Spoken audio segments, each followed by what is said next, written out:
بسم اللہ الرحمن الرحیم۔ حضرات محترم، میں قرآن کریم کی منتخب آیات آپ کو سنا رہا ہوں۔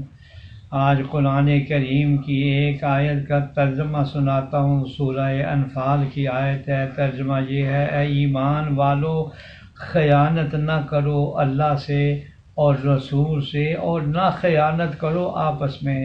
اس آیت میں 3 حکم ہے۔ نمبر 1، اللہ سے خیانت نہ کرو۔ نمبر 2، رسول سے خیانت نہ کرو۔ نمبر 3، آپس میں خیانت نہ کرو۔ اللہ سے خیانت نہ کرنے کا مطلب یہ ہے کہ ہم جب اللہ کو اپنا معبود مان چکے ہیں تو اس کے حکم کے خلاف نہ کریں۔ جس میں اس کی خوشی ہو وہی کریں، اور جس میں اس کی ناراضگی ہو اس کو چھوڑ دیں۔ ایسا نہ کریں گے تو اللہ کے ساتھ خیانت کریں گے۔ اور رسول سے خیانت نہ کرنے کا مطلب یہ ہے کہ ان سے ہم تک اللہ کے جو حکم پہنچے ہیں ان کو پورا کریں، ان کے بتلائے ہوئے راستے سے منہ نہ موڑیں۔ ایسا نہ کریں گے تو رسول کے ساتھ خیانت کریں گے۔ آپس میں خیانت نہ کرنے کا مطلب یہ ہے کہ جس معاملے کو ہمیں سپرد کیا جائے، جس معاملے کو ہمیں سپرد کیا جائے اور ہم اس کو اپنے ذمے لے لیں تو اس میں کوئی کمی نہ کریں۔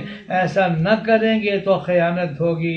جیسے کسی نے ہمارے پاس مال رکھا یا ہم سے کوئی راز کی بات بتلائی یا کسی بات میں مشورہ لیا، اب ہم مشورہ غلط دے رہے ہیں، راز کو سب پر ظاہر کر رہے ہیں، مال لے کر نہیں دے رہے ہیں یا دیتے ہیں تو پورا نہیں دیتے، یہ سب خیانت کی باتیں ہیں۔ اس سے بچنا چاہیے۔